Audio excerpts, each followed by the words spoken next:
ఆ, ఇప్పుడు అడుగు మళ్ళా. అన్న, సహజ స్థితి జంతువులను అట్రాక్ట్ చేస్తాయా? అయితే మనం స్కందాశ్రమం నుంచి ఇప్పుడు విరూపాక్ష వైపు వెళ్తున్నాం. హ్మ్. సో ఇంతకుముందే చెప్పినట్టుగా హ్మ్. ప్రకృతి పరంగా అందరూ జంతువులే. అదేలా?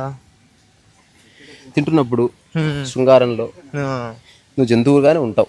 అవును. అప్పుడే నీకు రసాస్వాదన కలుగుతుంది. అవునవును. నువ్వు బాగా పిసికి తిన్నప్పుడే మజా వస్తుంది. అవును. అట్టగా నిద్రపోయినప్పుడు నువ్వు జంతువుగానే పడుకుంటావు. ఆ. ఒక ముఖ్యమంత్రిగా, ఒక స్వామీజీగా ఎవరు పడుకోరు. హ్మ్. నిద్రపోగానే నువ్వు ఎట్లో దొర్లుతావు, ఎట్లో బయట దొరికిపోతుంది, ఎట్లో పంచ దొరికిపోతుంది, హ్మ్. నీకేం సోయి ఉండదు. హ్మ్. అది పక్కన పెడితే హ్మ్. సహజత్వం జంతువులను ఆకర్షిస్తుందా అంటే సహజత్వమే ఎవరినైనా ఆకర్షించేది. ఆ, మిగతావి ఏవి ఆకర్షిస్తే కానీ తాత్కాలికంగానే. ఇది ఓకే. అవునన్నా కాదన్నా ఒక ట్రుత్. ఇక్కడ కూర్చుందాం. షూర్. ఆ. ఇప్పుడు హ్మ్. చక్క వాటర్ బాడీ వల్లే ఉంది కదా. హ్మ్. ఇప్పుడు సహజత్వం ఎందుకు ఆకర్షిస్తుంది అంటే హ్మ్. మనిషి దేనివైపు అట్రాక్ట్ కావాలంటే హ్మ్. బంగారం ఉంది, డబ్బు ఉంది. పాలిటిక్స్ ఉంది, డబ్బు ఉంది, అందం ఉంది, లేకపోతే పొందాలనుకున్నది ఏదో ఉంది, హ్మ్. రకరకాల సక్సెస్ ఉంది, ఫెయిల్యూర్ ఉంది. హ్మ్. చాలామంది ఎందుకు పడి ఉంటారు సెలబ్రిటీ దగ్గర, వాడికి ఏదో అవకాశం వస్తే డబ్బు సంపాదించుకుందాం, నిజంగా రెస్పెక్ట్ వాడా. అవును. వాడికి డబ్బు కావాలి, అది లేదు కాబట్టి అది ఎవరి ద్వారా వస్తుందో వాళ్ళ దగ్గర అట్లా పడి ఉన్నాడు. నిజంగా వస్తే టాటా బాయ్ బాయ్ వదిలేసి వెళ్ళిపోతారు. ఆ విషయం అతనికి కూడా తెలుసు. అందుకని ఓవరాల్గా ఏంది, మనిషి అట్రాక్ట్ అయ్యే అంశాలు అనంతం. ఆనందం. అందులో ముఖ్యంగా ఒక 7-8 మనం చెప్పుకునే డబ్బు, బంగారం, హ్మ్. పేరు ప్రఖ్యాతులు, అందము, సక్సెస్, ఇట్లాంటివన్నీ కూడా లెగసీ. కానీ జంతువులకు వెళ్ళి అట్రాక్ట్ అయితే ఏకైక కారణం ఒక్కటే, ఎవరైతే సహజంగా ఉన్నారో అది మనిషి కానీ, ఒక జంతువు కానీ, రాయి కానీ, చెట్టు కానీ, హ్మ్. ఎక్కడ కూర్చుంటే వాటికి నెగిటివ్ తరంగాలు తగలవో హ్మ్. అక్కడికి అవి వెళ్తాయి అంతే. హ్మ్. అందుకే ఇప్పుడు రమణ మహర్షి దగ్గరికి కోతులు వచ్చావంటే రమణ మహర్షిలో ఎలాంటి కోతి దగ్గరకు వస్తున్నప్పుడు ఎలాంటి భయము కానీ, దీనివల్ల నాకు ప్రాణహాని కలుగుతుందేమో అని ఒక ద్వేషము కానీ, దీన్ని ఎత్తి వలగొడదామన్న థాట్ కానీ ఏమీ రాలేదు. ఊరికి అట్లా కూర్చున్నాడు. అందుకే పులి చూసి వెళ్ళిపోయింది. వెళ్ళిపోతుంది యాక్చువల్గా.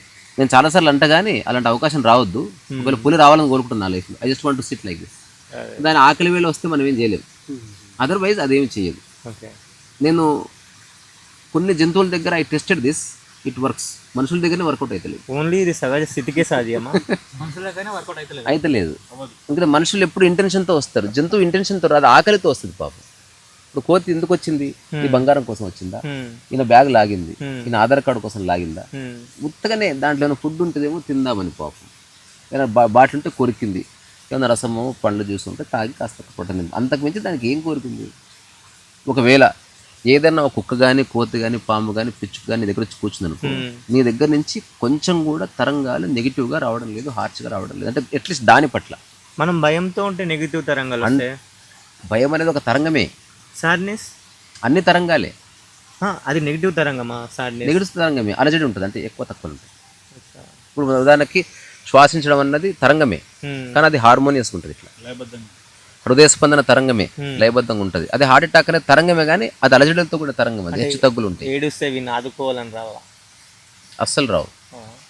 నువ్వు ఏడ్చే కారణం వాడికి తెలియదు.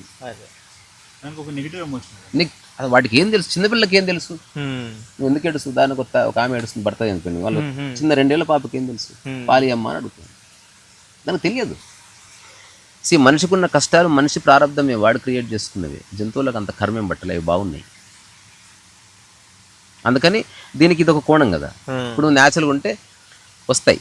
దీనికి ఒక జెన్ స్టోరీ కూడా ఉంది, చాలా మంచి జెన్ స్టోరీ. ఒక గురువు గారి దగ్గర కొంతకాలం ధ్యానం గినం చేసుకొని 3 కండిషన్లు అది కాదు, సపరేట్ వెళ్ళిపోతాడు. అచ్చా. వెళ్ళిపోయిన తర్వాత గురువుగారు అప్పుడప్పుడు ఎలా ఉన్నాడో కనుక్కొని పో అంటే వాడే వచ్చి చెప్తాడు అనమాట. ఇప్పుడు నేను ప్రయత్నిస్తే ఏదైనా సాధించొచ్చని తెలుసుకున్నాను, నేను అనుకుంటే నా మనసు అట్లా కూర్చుంటుంది, నీకు ఇంకా టైం ఉంది కనుకో అంటాడు. దాంతో మళ్ళీ సాధన చేస్తాడు. మళ్ళీ కొంతకాలం తర్వాత ఇప్పుడు హాయిగా ఉన్నాను, నా చుట్టూ జంతువులు వచ్చి కూర్చుంటుంది, నాకు చాలా ఆనందంగా అనిపిస్తుంది వచ్చిన ప్రతిసారి, ఇంకా టైం ఉంది పో అంటే. ఆ తర్వాత జంతువులు అన్నీ వస్తున్నాయి, నాట్ ఓన్లీ కుక్కలు, పక్షులు, చివరికి పక్షులు, బల్లులు కూడా వస్తున్నాయి, నా మీద ఆగుతున్నాయి. అందరూ నన్ను చూడడానికి తండోపతండాలుగా వస్తున్నారు. అట్లా మీ పేరు నిలబెడుతున్నా గురుదేవ్, అందరూ మీ మీ మీ మీ యొక్క నేను శిష్యుడు అని చెప్పుకుంటున్నా అంటే ఇంకెప్పుడు అట్లా చెప్పుకోకు, నీకు ఇంకా అర్థం కాలేకపోను. ఇతనికి ఒక చిన్న ఫీలింగ్ ఏది వచ్చిందంటే, ఈ గురువుకు జెలసి వస్తున్నట్టుంది, నాకు జరుగుతున్న అతనికి ఏం జరగట్లేదు కదా అని. కానీ ఎక్కడో మళ్ళీ ఆలోచన, గురువు అటు ఉంటోడు కాదులే అని. కొంతకాలంతో రావడం మానేశాడు. రావడం మానేసి. ఇప్పుడు ఎవరో గురువు కనుక్కొని రాపో ఎలా ఉన్నాడు అంటే అతను జంతువులు అవన్నీ వచ్చినా కూడా ఏం పట్టించుకోకుండా ఉంటున్నాడు. ఒకప్పుడు మనుషులు వస్తే లేచి స్పందించేవాడు, ఈ మధ్య పట్టించుకోవడం లేదు. ఇప్పుడు గురువు కొంత సంతోషపడి గుడ్ సంథింగ్ ఇప్పుడు జరుగుతుంది మార్పు. కొంతకాలం తర్వాత మళ్ళీ ఏమైందిరా అని అంటే ఇప్పుడు మెల్లగా మనుషులు రావడం ఆపేసిన ఎందుకంటే పట్టించుకోవడం లేదు. కానీ ఒకరో ఇద్దరు ఊరికి అట్లా పడున్నారు, వాళ్ళ పనిలో వాళ్ళు ఉన్నారు. ఎవరో ఇంత అన్నం చేస్తున్నారు, ఎవరో ఇంత చెట్లు చూసుకుంటున్నారు. పక్షులు ఏమో దూరం కూర్చుంటున్నాయి, అవి కూడా అతని మీద ఏం కూర్చోవడం లేదు, పక్క పక్కన కూర్చుంటున్నాయి. మళ్ళీ చూసిరా బాగున్నాడు. ఇప్పుడు చివరికి ఇంకొకసారి వచ్చిన తర్వాత ఒకరు ఇద్దరు మిగిలారు, వాళ్ళ పనాలు చేసుకుంటున్నారు. కొన్ని పక్షులు వచ్చి చుట్టుపక్కల వాటి పని అవి చేసుకుంటున్నాయి. మరి ఇతను ఏం చేస్తున్నాడు, అతని పని అతను చేసుకుంటున్నాడు. ఇప్పుడు గురువే వచ్చి స్వయంగా దర్శించుకున్నాడంట. ఇదే అంటే ఇది రెండవ కోణం. ఒకవేళ నువ్వేదో జీవితంలో సాధించి అలా ఉన్నావు, హఠాత్తుగా నీకు రెస్పాన్స్ స్టార్ట్ అయింది, ఆ రెస్పాన్స్ ఇరుక్కున్నా కూడా నువ్వు మళ్ళీ మాయలో పడతావు. ఏదైనా సహజంగా వచ్చి నీ పక్కన కూర్చుంది, నువ్వు దాని గురించి గొప్పలు చెప్పుకో, అది అసహజం. ఇది అర్థం చేసుకోవాల్సిన చిన్న అంశం అంతే. అందుకే ఒక యోగి లక్షణం ఏంది, ఎంతమంది వచ్చినా పోయినా దాన్ని ఎప్పుడు అతను ఒక ప్రకటన చేయడు, చూశారా నేను ఎంత గ్రేట్, నా దగ్గరికి ఇంతమంది వస్తున్నారని చెప్పుకోకూడదు. సహజంగా జరుగుతున్న దానికి సహజంగా జరుగుతున్నది అంటేనే నీ ప్రయత్నం లేదని, నీ ప్రయత్నం లేని దానికి నువ్వు పెట్టి డబ్బులు కొట్టుకుంటావు అనేది పాయింట్. ఎప్పుడన్నా నాకు శ్వాస బాగా ఆడుతుందని చెప్పుకుంటావా? ఎందుకంటే నువ్వేం చేయట్లేదు కదా. నాకు ఎప్పుడన్నా ఈ మధ్యకాలంలో చెప్పావా నాకు మొన్న తింటే అన్నం అరిగిందని? నువ్వు చేయట్లేదు కదా. అట్లాగే నువ్వు అట్రాక్ట్ చేయట్లేదు, కానీ వాళ్ళు వస్తున్నారు, తద్వారా అది నీది కాదు. వాళ్ళు పోయినా అది నీది కాదు. వస్తే ఎగిరి పడ్డావు, పోతే బాధపడ్డావు, నువ్వు మళ్ళీ మాయలో పడ్డావు. నువ్వు నీలా ఉండు, ఉండేవాళ్ళు ఉంటారు, పోయేవాళ్ళు పోతారు. సహజంగా నువ్వు ఎప్పుడు నీ పనిలో ఉండు. అది అట్రాక్ట్ చేసినా గుడ్, అట్రాక్ట్ చేయకపోయినా గుడ్, ఎవరన్నా వచ్చినా గుడ్, ఎవరన్నా రాకపోయినా గుడ్, నీ పనిలో నువ్వు ఉండు. ఈ భూమి మీద బతకడానికి ఏవేవి నీకు అవసరమో వాటి మీద ఎప్పుడు దృష్టి పెట్టు. ఇంత అన్నం సంపాదించుకున్న లక్షణం లేకపోతే భిక్ష చేసుకో, నువ్వు ఉన్న ప్లేస్ క్లీన్ చేసుకో, నీకు కొంచెం మట్టి గిన్నె ఉంటే కొంచెం కూరగాయల చెట్లు పెంచుకో. ఎవరో ఇంటికి హఠాత్తుగా వచ్చి కూర్చున్నారు, నువ్వు తినే దాంట్లో ముద్ద పెట్టు. ఏం కోరుకోకు థ్యాంక్స్ చెప్పాలని, నువ్వు మళ్ళీ నియమాల్లో పడకు. నువ్వు చేస్తూ ఉండు, వాటంతటా అందరూ అవే చేస్తారు, వాళ్ళే చేస్తారు. నువ్వేం చెప్పక నువ్వు రోజు క్లీన్గా పెడుతూ ఉండు. 10 రోజుల తర్వాత వాడు కూడా క్లీన్గా పెట్టాడు, ఆ తర్వాత వాడు క్లీన్గా పెడతాడు. నువ్వు చెప్పక్కర్లే, ఇట్ విల్ హ్యాపెన్ అని ఇట్స్ ఓన్ అక్కడ. అందుకని ఉదాహరణకి నేను మాట్లాడుతున్నా, నేను సహజంగా మాట్లాడుతున్నా, అది నీకు నచ్చింది, నువ్వు నా దగ్గరకు వచ్చావు, నేను దీన్ని అహంకారంగా మార్చుకుంటే నా పతనం స్టార్ట్. పతనం అంటే ప్రాపంచిక దృష్టిలో కాదు, నేను ప్రకృతిబద్ధమైన జీవితాన్ని కోల్పోతాను నేను. సో మనిషిలో నేను అనేది తుడిచేస్తే ఉన్నదే ప్రకృతి, ఉన్నదే ఎగ్జిస్టెన్స్. సో ఇది శివుడి తత్వం అనుకోవచ్చు, పూర్తి శివతత్వం అది. సో సహజ సిద్ధంగా ఉంటే అన్ని నీ దగ్గరికి వస్తాయని అది అనుకోవద్దు, వస్తే రాని లేకపోతే లేదు. It's not condition. ఇప్పుడు ఒకడు సహసిద్ధంగా ఉన్నాడు, వాడి చుట్టూ తండాలుగా జనాలు వచ్చారు, అంతే సహసిద్ధంగా వాడు ఉన్నాడు, ఎవరు రాలేదు, ఇద్దరు ఒకటే, వాళ్ళిద్దరు ఒకటి. చూసే వాళ్ళకి వీడు గ్రేట్, వాడు కాదు. ఇది చూసే వాళ్ళ పాయింట్ ఆఫ్ వ్యూ. వాళ్ళిద్దరిలో అలాంటి అహం లేదు. నా దగ్గరకు వచ్చినా నీ దగ్గరకు వచ్చినా ఎక్కడో చోట ప్రశ్నకు జవాబు దొరుకుతుందిలే అనుకుంటాడు యోగి. నేనే చెప్పాలని ఏం లేదు, ఎవరు చెప్పినా ఓకే. ఇదే నీళ్లు ఎక్కడ తాగినా ఓకే, ఇక్కడే తాగాలని ఏముంది.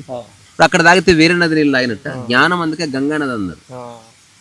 నీలో నుంచి తాగినా నాలో తాగినా విషయం సేమ్ కాబట్టి ఎవరు చెప్తే ఏమి అన్నది పాయింట్. సో మాయ పరీక్షలు పెడుతుంది అనే నమ్మకాలు ఉన్నాయి సహజ స్థితిలో, ఇది నిజమే అంటారా? ఆ పరీక్షలకు లోను కాకుండా సహజ సిద్ధంగా ఉంటే నువ్వు ఫస్ట్ గుర్తిస్తే చాలు. పరీక్షలు అంటే ఏమీ లేదు, మధ్య మధ్యలో బెసుకుతావు అంతే. ఇది చేయొద్దు అనుకున్నావు, మళ్ళీ చేయాలనిపించింది, చేసేసినావు, మళ్ళీ బాధపడి ఇదే పరీక్ష అంటే. అట్లా చేస్తూ ఉండగా వద్దులే అని ఒక చోట ఆగిపోతుంది. అది పరీక్ష ఎవరో పెడతలేరు, నీకు నువ్వే పెట్టుకుంటున్నావు, నువ్వే నియమం పెట్టుకుంటున్నావు, నువ్వే బ్రేక్ చేస్తున్నావు. ఇప్పుడు మనం 7 రోజులు ఇక్కడ ఉంటుందా అని వచ్చినాం కదా, అందుకే 3:30కి లేచాం. అదే అరుణాచలంలో ఉందాం అనుకో, ఈరోజు లేచేవాళ్ళం కాదు, రేపు పోదంతి కాక. అంటే నీకు కంపల్సరీ అని ఒకసారి వస్తుంది. అట్లా కాకుండా నీకు సహజంగా నువ్వు 3కు లేచేవాడు అనుకో, నువ్వు ఏ ఊరు ఉన్నా 3కు లేస్తుంది, ఇంకా అయిపోయింది. అప్పుడు నీకు ఊరితో అరుణాచలంతో పనిలే. సో ఇప్పుడున్న పరిస్థితుల్లో సహజ స్థితిని జీవితంలో ఏదో ట్రాజెడీ అయి అది కొందరికి మార్గం, అట్లా ఏం లేదు. అంటే యాక్సిడెంట్ అయితే తప్ప నేను మెల్లగా పోను అనేది కండిషనాలిటీ వద్దు. అంటే నేను మెల్లగా నడపాలంటే యాక్సిడెంట్ కావాలి నాకు, లేకపోతే నేను నాకు తెలియదు ఎట్లా తెలుస్తుంది, నేను కింద పడి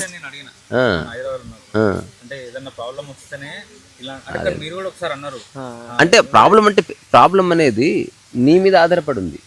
అట్లా కదన్న మొన్న ఒక్క రూపాయి పోగొట్టుకొని ఇక జీవితంలో నేను జాగ్రత్తగా ఉండకూడదు నిర్ణయించుకున్నాడు ఒకడు. వాడు ఆస్తింత పోయిన తర్వాత ఆ స్థితికి వస్తుంది. ఇద్దరు ఒకటే. అంటే ఇప్పుడు సెన్సిటివిటీ మీద ఆధారపడుతుంది. అంటే యవ్వనంలో ఉన్నప్పుడు ఇప్పుడు అమ్మాయిలని శృంగారం అని అది శరీరానికి మనసుకి ఎక్కడిది కొంటే ఈడ్చగలుగుతుందిగా ఒకటి, తీర్చుకో. అది తీర్చుకుంటే గానీ ఇది అర్థం కాదు కదా. అంటే నేను తీర్చుకోవద్దని ఎవడు చెప్పాడు? తీర్చుకుంటూనే ఉండకు, తీరుతుందా లేదా చెక్ చేయి. ఇది ఎంత తీర్చుకున్నా తీరదని తెలిస్తే విముక్తి అన్నాడు. తీర్చుకుంటేనే అక్కడ ఏం లేదని తెలుస్తుంది. ఒకవేళ తీరితే మంచిదే, మళ్ళీ కావాలనిపిస్తే ఎప్పటికి తీరుతుంది ఇది? నువ్వు చస్తే తప్ప తీరదు అనిపిస్తే ఏదో జవాబు దొరుకుతుంది ఖచ్చితంగా. సో పడితే గానీ తెలియదు, అనుభవం పడకపోయినా తెలుస్తుంది.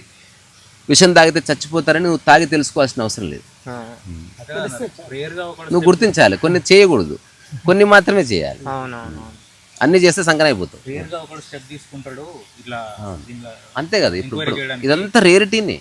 రేర్ గా ఒకడు స్టెప్ తీసుకుంటాడు ఎంక్వైరీ చేయడానికి. అది ఎప్పుడు తీసుకుంటాడు అంటే నేను అన్నది ఎప్పుడైతే దెబ్బతింటుందో రూమ్ లో తలపేసుకుని నేను అదే చెప్తున్నా. ఆ దెబ్బ తినడానికి పెద్ద పెద్ద సంఘటనలు అంటే ఏముండవు. ఒకడికి రూపాయి పోతే మేలుకున్నాడు, ఒకడికి ఆస్తి పోతే మేలుకున్నాడు. ఒక్కొక్కటి ఛాయిస్ అది. ఎఫెక్ట్ అవ్వడం కామన్ గానీ అంటే ఇప్పుడు ఒక అమ్మాయి దగ్గరికి పోయి భంగపాటు పడి ఇది వద్దనుకునేవాడు ఒకడు, తిరిగి పడి పెళ్లి చేసుకొని మళ్ళీ డైవర్స్, ఇదంతా వేస్ట్ అని ఎప్పుడు 50 ఏళ్ళకి మేలుకున్నాడు. ఇద్దరు ఒకటే. అందుకే సంఘటనలు పెద్దవి చిన్న ఉండవు, ఇంపాక్ట్లే పెద్దవి చిన్న ఉంటాయి. పెద్ద సంఘటన ఏం లేదు. అదే ఎంత చిన్నదానికి ఇంపాక్ట్ అయ్యి ఫస్ట్ ఇంపాక్ట్ అవ్వడం ఇంపార్టెంట్. ఇంపాక్ట్ అయ్యి ఎంక్వైరీ స్టార్ట్ చేస్తే ఇప్పుడు నేను ఒక పెద్ద వేదిక మీద నన్ను మాట్లాడడం అంటే ఒక చిన్న ఫైర్ సైడ్ చాట్ అని ఒక పెద్ద కంపెనీలో పర్ఫామ్ చేసిన తర్వాత హఠాత్తుగా కూడా ఇన్కార్పొరేట్ చేసిర్రు. Can't you also speak. నువ్వు కథ చెప్పిన విధానం చూస్తే you must be having some philosophical understanding about life, so I don't to talk. అంటే how much time do I have అంటే యూ హ్యావ్ 3 minutes. 3 minutesలో ఏం చెప్తాం? So you ask 1 or 2 questions, I will give spontaneous answers అని చెప్పిన. వాడు అడిగిన first ప్రశ్న ఏంటంటే నీ జీవితంలో మర్చిపోలేని సంఘటన ఉందని అడిగాడు. నేను వెంటనే చూపించి ఈ సాక్స్ పొద్దున వేసుకున్నా, అసలు వేసుకున్నట్టు లేదు, ఇది నా జీవితంలో మర్చిపోలేని సంఘటన అని అనగానే అతను అన్నాడు ఇంత చిన్న విషయం అన్నాడు. లేదు, అది నీకు చిన్నది, నువ్వు నన్ను అడిగినప్పుడు నాకు అది పెద్దదే అన్న. అక్కడితో ఫైర్ సెట్ అయిపోయింది. సో మనిషి మార్పుకి ఏదో సంఘటన, ఆ సంఘటన పెద్దది చిన్నది అనేది ఉండదు. చిన్న ఆకు కూడా సంఘటన నీవు నిర్ణయిస్తున్నావు. ఫిజికల్ గా మాత్రమే పెద్ద యాక్సిడెంట్ చిన్న యాక్సిడెంట్ ఉంది, మానసికంగా పెద్ద చిన్న నువ్వు నిర్ణయిస్తున్నావు. ఇప్పుడు పెద్ద గిఫ్ట్ ఇస్తా నీకు, ఇస్తా, తీసుకుంటావు, అయిపోయి. అదే చిన్న గిఫ్ట్ ఇస్తా, డైమండ్, కానీ పెద్ద గిఫ్ట్ అనుకుంటున్నావు.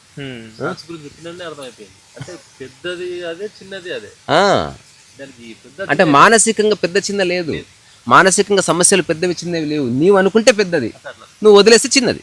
ఇప్పుడు అందరు పోయిర్రు, పోవడం సహజం అనుకుంటే చిన్న సమస్య, ఒక్కరు వదిలేసిపోయారు, ఎందుకు ఇట్లా అయ్యారు, నా లైఫ్ ఎట్లా కూడా పెద్ద సమస్య అయితే ఉంటుంది. అది అట్స్ ఇట్స్ అప్ టు యూ. అంటే ఈ సమయానికి అది పెద్ద సమస్య అట్లా అనిపిస్తుంది, బికాజ్ మన అజ్ఞానం వల్ల. ఫిజికల్గా మాత్రమే పెద్ద సమస్య చిన్న సమస్య ఉన్నాయి. క్యాన్సర్ పెద్ద సమస్య, సర్ది తుమ్ములు చిన్న సమస్య. ఇది ఫిజికల్గా అందరికీ సత్యం, సైకలాజికల్గా ఎవరి సత్యం వాళ్ళది. ఇప్పుడు నేనున్న సైకలాజికల్ నాకే సమస్యలు లేవు, ఎందుకంటే నేను ఇగ్నోర్ చేయగలను. నేను సరి చేయలేని దాన్ని పట్టించుకోలేను. సో ప్రాపంచికంగా నేను అనేది అవసరం, వ్యవహారికంగా అసలు వ్యవహారికంగా నేను లేదు, ఉన్నదే నీవు. వ్యవహారిక ప్రకృతి పరంగా ఉన్నదే నీవు. చెప్పాలంటే నా పేరు ఇప్పుడు నా పేరు అని చెప్పాలంటే ఎదుటి వ్యక్తికి చెప్పు హాయిగా, అది ప్రాపంచికంగా తెలుసుకో. వీలైతే అడిగితే నీ ఆధార్ కార్డు అడిగితే నీ కులం చెప్పు, ఆ కులంలో ఉన్న వర్గాలు కూడా చెప్పుకో, ఎవడొద్దన్నాడు. కానీ అంతర్గతంగా తెలుసుకో, ఆ వ్యవహారం కోసం చెప్తున్నాయి. సో అంతర్గతంగా తెలుసుకో, నువ్వు వీడు అనామకుడు, నేను అనామకుడిని, ఊరికి ఏదో ఆట నడుస్తుంది. సో సాధన అనేది ఏ మెడిటేషన్ లో ఎక్కడో లేదు, లోపల జరుగుతుంది. సాధన కూడా లేదు, చూడడమే కాదు. యోగా సాధన చేయి, ఆధ్యాత్మికతను అర్థం చేసుకో. అటాచ్మెంట్ వద్దు అనేది సాధన ఎట్లా చేస్తావు? చూడడమే అంతే. వద్దంటే వద్దని తెలుసుకునే టైం పడుతుంది. అట్లా అలా కావాలనిపిస్తుంది, కూర్చున్నట్టు అలా కావాలని ఒకసారి ఒళ్ళు తెచ్చిపెట్టినా వద్దనిపించింది, ఫ్రీ అయిపోయింది. సో నువ్వు రెండింటిని ఎలా మేనేజ్ చేస్తలేవు. ఇప్పుడు కడప నుంచి ఇటు నుంచి అటు పోయినావు కదా, మనం మేనేజ్ చేస్తున్నావా, ఈజీగా దాటుతున్నావా? ఈజీగా అయిపోయా. మళ్ళీ నువ్వు యథాస్థానం వచ్చి ఊకుంటున్నావు. నేను ఎప్పుడు యథాస్థానంలో ఉంటున్నా, వ్యవహారికంగా చెప్తూ కూడా నేను అనామకుడనే తెలుసుకుంటున్నా. ఇప్పుడు మెగా సూపర్ స్టార్ చిరంజీవి ఒక జైల్లో పడి ఒక డైలాగ్ చెప్తున్నాడు, అతనికి తెలియదా నేను జైల్లో పడలేదని? అది యాక్షన్ జైల్లో వాళ్ళేదు తెలుసుకుంటున్నాడు కదా, అది వ్యవహారం కోసం చెప్తున్నాడు. అది నిరంతరం తెలుసుకుంటూ తన చిరంజీవిని మర్చిపోకుండా యాక్టింగ్ చేసినప్పుడే అతను జైలు యాక్టింగ్ చేయగలడు. అది చేస్తూ చేస్తూ మర్చిపోయాడు అనుకో, నెక్స్ట్ చిరంజీవిని గుర్తు చేయాలంటే తల తోక సైకాలజిస్ట్ని పిలవాలి. ఇప్పుడు అర్థమైందిగా, అటు మర్చిపోయాను సార్ యాక్టింగ్ చేస్తూ యాక్షన్ చెప్పగానే ఒక గంట సేపు షూటింగ్ అయింది, తర్వాత జైలు నుంచి బయట రాంటూ బెయిల్ తెమ్మంటున్నాడు. మేము ఫస్ట్ కామెడీ అనుకున్నాం, ఇప్పుడు 3 days అయింది బయటకు వస్తలేడు. మర్చిపోయాను అన్నట్టు, నీ అస్తిత్వాన్ని మర్చిపోతే అట్లా అయిపోతుంది. అట్లా నువ్వు డాక్టర్ అనుకుని డాక్టరే అనుకోకు, డాక్టర్ సూది ఇచ్చేసిన తర్వాత మళ్ళీ సూది ఎక్కించే వరకు నువ్వు అనామకుడివే.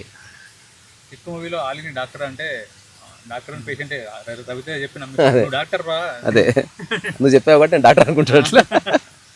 అందుకని పనికి మధ్యన నువ్వు అనామకుడుగానే ఉన్నావు, బాత్రూంలో నువ్వు అనామకుడుగానే ఉంటావు.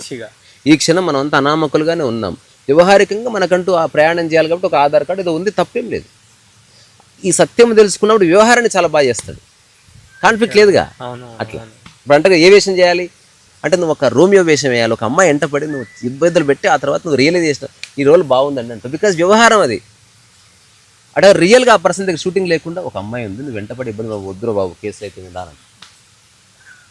అదే పర్సన్ యాక్టింగ్ అయితే ఒప్పుకున్నాడు, రియల్గా చేయమంటే చేస్తలేడు. రెండు వాడే కదా. ఆ విభజన తెలిస్తే కథం. వ్యవహారం ప్రాపంచికం అవసరం, విచారణ అత్యావశ్యకం ప్రతి దాంట్లో. ఇప్పుడు ఏది నువ్వు పట్టుకున్నా విచారణ చేయకుండా నిర్ణయానికి రాకుండా తీసుకోకు దాన్ని. విచారణ అంటే ఏమీ లేదు, ఇది ఉన్నా పట్టుకోకముందు బాగున్నాను, ఇది పట్టుకున్నాను, ఇది ఎరదు పోవచ్చు, అప్పుడు నేను బాగుంటానా బాగుండాను. నువ్వు బాగుంటావు అనిపించిందా తీసుకో, తీసుకున్న తర్వాత అది పోతే బాధపడ్డావు అనుకో, నీ విచారణ తప్పు, ఇంకా నీకు అవగాహన కలగలే, it may take little time. అప్పుడు రియల్ విచారణ స్టార్ట్ అవుతుంది. అనుకున్నా కానీ కుదరట్లేదు, అట్లా బంధం ఉంది నాకు ఈ విషయంలో తెలుస్తుంది. ఆడ చిన్న చిరునవ్వు అవుతాడు, ఇంకొంచెం టైం పడుతుంది మనకి అంటాడు. తెలుసుకున్నాడు వాడు, అంత తెలిసి చేయలేకపోతున్నాడు, అట్లా కొంచెం టైం పడుతుంది, కొంచెం టైం పడుతుంది. మనకు కావాలనుకుంటే మనం దక్కుకోకుండా పడకూడదు, నవ్వుకొని మళ్ళీ స్టార్ట్ చేయాలి. బాధపడితే మళ్ళీ ఉన్న బాధలకు ఇంకో బాధ జోడిస్తేవి. సమస్య గురించి ఆలోచిస్తూ ఇంకో సమస్యగా మార్చుకోకు దాన్ని. సమస్యను సాల్వ్ చేయి, లేదా సాల్వ్ కాదని తెలుసుకో, లేదా ఎవరైనా సాల్వ్ చేస్తే వాళ్ళకి ఇచ్చేసి నువ్వు పక్క ఎప్పుడు నువ్వు ఫ్రీగానే ఉండు. ఇప్పుడు సర్ది అయింది, అల్లం చాయ్ చేసుకొని తగ్గించుకో, తద్వారా బాధపడక్కర్లేదు. నువ్వు తగ్గించుకోలేవు, డాక్టర్ కాడికి పో, తద్వారా నువ్వు బాధపడక్కర్లే, ఆయన చూసుకుంటాడు. అస్సలు తగ్గదని తెలిసి ఇంకా బాధపడక్కర్లేదు, ఎలాగో తగ్గదు కాబట్టి ఎట్లా చూసుకున్నా బాధ లేదు. సో సహజ స్థితిలో ఎలా ఉన్నా, సహజ అంటేనే సహజం, ప్రయత్నమే లేదు. చెప్పులు కూడా వేసుకోవద్దు కదా, వేసుకో, కానీ చెప్పులు లేకపోతే బాధపడతావు లేదా డిక్లేర్ చెయ్యి. అంటే బట్టలు వేసుకోవద్దు, కడ్రైర్ వేసుకోవద్దు. నువ్వు వేసుకున్నావు అందులో బందీ అయి ఉన్నావు ఏమన్నా అయిపోయి ఇంకేం. ఇప్పుడు నేను వేసుకోలేదబ్బా చెప్పులు, కానీ నాకు చెప్పులు మీ ఇష్టం ఉంటే ఇది తప్పు కదా. నువ్వు వేసుకున్న అటాచ్మెంట్ లేకుండా ఉండు, అది ఇంపార్టెంట్. వేసుకోవడం తప్పు కాదు, అవసరమైతే కోట్ వేసుకో, అద్దాలు పెట్టుకో, విమానంలో తిరుగు, డబ్బులు వస్తే చార్టర్ ప్లేన్ కొనుక్కో, కానీ అది పీకినా బాధపడకపోతే చాలు.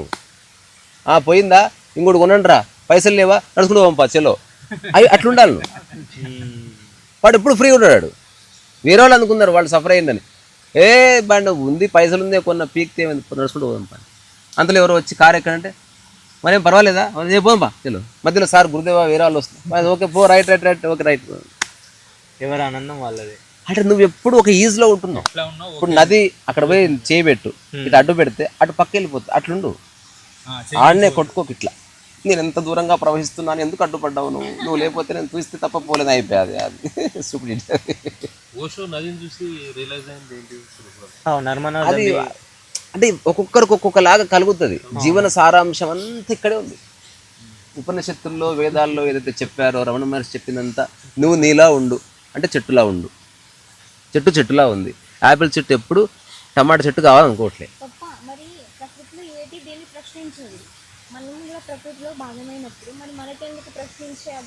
ప్రశ్న రెండు రకాలు, ఎదుటి వ్యక్తిని ఇన్సల్ట్ చేయడానికి, టెస్ట్ చేయడానికి. రెండోది నీ ప్రశ్న పోగొట్టుకోవడానికి ప్రశ్నించాలి తప్ప ఉత్తగా ప్రశ్నించవు. అసలు నువ్వు నిజంగా నీకు వచ్చే ప్రశ్నలు రాసుకుంటే 5 ఏళ్ల తర్వాత నువ్వు కిలకిల నవ్వుకుంటావు, ఇలాంటివన్నీ అడిగిందని. 99.99 ప్రశ్నలన్నీ అబద్ధం ప్రశ్నలు, టైంపాస్ కాక అడుగుతావు. రియల్ ప్రశ్న అడుగు. అసలు ఈ ప్రశ్నలు అడగని స్థితికి ఎట్ట రావాలి? ఈ ప్రశ్న అడుగు, అదొక్కటి. మీరు అన్న లైన్ వేరే వాళ్ళు ఎందుకు ఇన్సల్ట్ చేసేది ఎట్లా అడుగుతారు సార్ క్వశ్చన్? ఎవరేమన్నా నువ్వు ఇన్సల్ట్ తీసుకోకు దాన్ని, అది వాళ్ళు మన చేతిలో లేదు. ఏ హాయ్,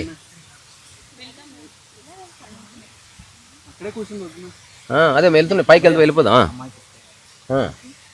ఇక్కడి అన్న ఒక్కొక్కరికి ఒక్కొక్క రకంగా అవుతుంది. ఇప్పుడు ఆయన అడిగింది కదా ఓషోకి ఏదో నది అన్నప్పుడు, అయితే నేను ఇప్పుడు నా అబ్జర్వేషన్ ఇది 3 days నాకు ఏమనిపించిందంటే, అక్కడ రమణ మహర్షి అండర్ గ్రౌండ్ ఏమంటుందని పాతాళలింగం దగ్గర కూర్చున్నాడని, లేకపోతే ఇక్కడ విరూపాక్ష గో దగ్గర కూర్చున్నాడని, అంటే ఆయనకు అక్కడ ఇప్పుడు ఒక్కొక్కరు ఒక దగ్గర జ్ఞానోదయం అవుతుందా, దాన్ని ఏమంటారు, లిబరేషన్, లైఫ్ అర్థమైంది. అక్కడ చిక్కుముడి వీడింది అన్నట్టు. ప్లేస్ ఏదైతే ఉందో ఆయనకు లైఫ్ అర్థమైంది అనే కాన్సెప్ట్ ని పక్కన పెట్టి ఆ ప్లేస్ కి మనం మహత్వం ఇస్తున్నాం. అది మనిషి యొక్క ప్రెడికమెంట్ అబ్బా. అది ఇప్పుడు ఎవరన్నా ఒక పెద్ద హీరోయిన్ తను వాడిన ఒక డ్రెస్ కూడా, లేదా నిజాం వాడిన వేసుకున్న డ్రెస్ ఇప్పుడు మ్యూజియంలో ఉంది. ఊరికే అంటే దానికి నువ్వు ప్రాధాన్యత ఇయ్యకు, జనాలు ఇస్తే ఇయ్యని. నువ్వు దాన్ని ఒక మామూలు ప్రదేశంగా చూడు, అక్కడ నువ్వు ఉండిపోవాల్సిన అవసరం లేదు. తెలుసుకోవాల్సింది ఏంటంటే, ఓహో ఇలాంటి జీవన విధానం అంతెందుకు, నీవు జీవితంలో రియలైజ్ అయ్యి ఎప్పుడో ఒక ప్లేస్లో కూర్చుంటే నువ్వు మరణించిన తర్వాత నువ్వు వద్దన్నా కూడా దాని చుట్టూ పూలేస్తారు. శక్తి క్షేత్రం ఎట్లా అవుతుంది? కన్సిస్టెన్సీ వల్లనే. ఇప్పుడు ఇది ఉంది, అక్కడే ఉండిపోయింది. మనిషి ఎప్పుడు తిరుగుతూ ఉంటాడు, కోతి తిరుగుతూ ఉంటుంది. మనిషి ఒక చోట కూర్చున్నప్పుడు ఒక 10 ఏళ్ల తర్వాత వాడు అక్కడ లేకపోయినా వాడు అక్కడ ఉన్నట్టే, వాడి స్థితి అక్కడ ఉంటుంది. ఎవరైనా వస్తే ఆ రాయి దగ్గర వచ్చి కూర్చుంటారు, ఎందుకంటే అతను అక్కడికే వస్తాడు. కానీ అక్కడ మనం తెలుసుకోవాల్సింది ఏంటంటే, అతనికి అక్కడ రియలైజేషన్ కలిగింది, మనకి ఎక్కడ కలుగుతూ మనం తెలుసుకునే ప్రయత్నంలో అంతే దాన్ని బట్టి వీళ్ళందరినీ చూసి తెలుసుకోవాల్సింది ఒక్కటే, రియలైజేషన్ ఎక్కడైనా కావచ్చు అని తెలుసుకోవాలి. వేరు వేరు టైం పీరియడ్ లో ఉన్న వాళ్ళు వేరు వేరు విధాలుగా రియలైజేషన్ అయ్యారు. రమణ మహర్షి ఈ గుట్ట మీద అయింది అనుకో, ఓషో ఇంకో దగ్గర అయ్యాడు. ఇప్పుడు మనం మోడర్న్ సొసైటీలో మనకి ఎక్కడో కావచ్చు. అవును, సహజ స్థితిని గమనించి ఆయన సహజ స్థితిని కరెక్టే. అది మనకు మరి దాన్ని బేస్ చేసుకొని మనకు వస్తే ఓకే, మనకు రాకపోతే ఇక దాన్ని వదిలేయాలి. ఆయనకు అక్కడ అయింది, నాకు ఎక్కడైతే తెలియదు అన్న కాన్సెప్ట్ లో ఉండాలి మనం. అంటే నేను అనేది వాటిని సీరియస్ తీసుకోవద్దు, అస్సలు తీసుకోవద్దు ఆ ప్లేసెస్. అయ్యా ఈ 2 పట్టుకోండి, అరే కంటిన్యూ చేయి, పట్టుకో ఇట్లా తీసుకుంటా. వాటర్లో కొంచెం ఫేస్ కడుక్కొని కొంచెం చిన్న డ్యాన్స్ చేసుకొని వెనక్కి వెళ్ళిపోదాం. వస్తావా నువ్వు కూడా? మైక్ ఇచ్చేసి బిడ్డ, ఎవరికి అది బ్యాగ్లో పెట్టేసి. అది టీషర్ట్ల మీద ఆశలు కానీ కొండ మీద కూడా కొండ మీద కూడా 2 కొటేషన్లు రాస్తే బాగుంది. అక్కడ ఆపేసి అక్కడ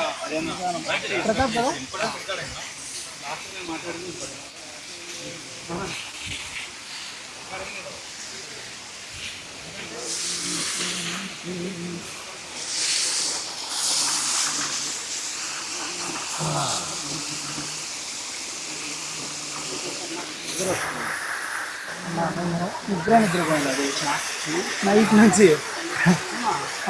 నిన్నంత జర్నీ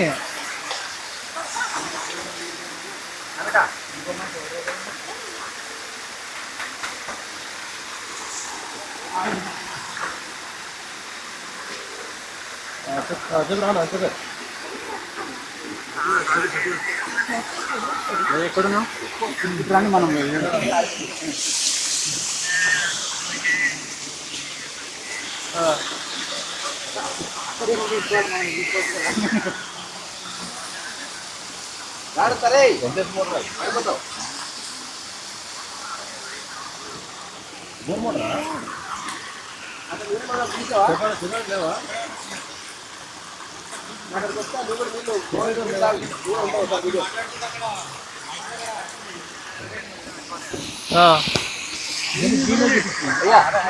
నమస్కారం. పొద్దున బస్సులో 20 మంది వచ్చాము. సపరేట్ సపరేట్గా అందరూ కలుసుకున్నాం. శివసన్నిధిలో కలుసుకుందాం. ఊరికే అనుకుని వస్తే వద్దాం, మన ఇష్టం. రేపన్నారు రేపు సాయంత్రం 4 o'clockకి శివసన్నిధి పైన.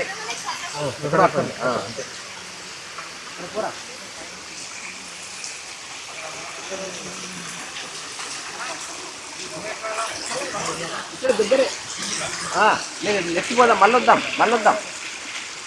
అవి వెళ్ళిపోదాం. మీరు రేపు ఉంటారా? రేపు వద్దాం, రేపు వద్దాం. రేపు పొద్దున 8:30కి వచ్చేసి మంచి ఒక 2 hours ఉంటాం. రేపు ఎక్కుదాం, రేపు టైం అయిపోతుంది, రేపు ఎక్కుదాం. అదే ప్రతాప్ ఉన్నవారా?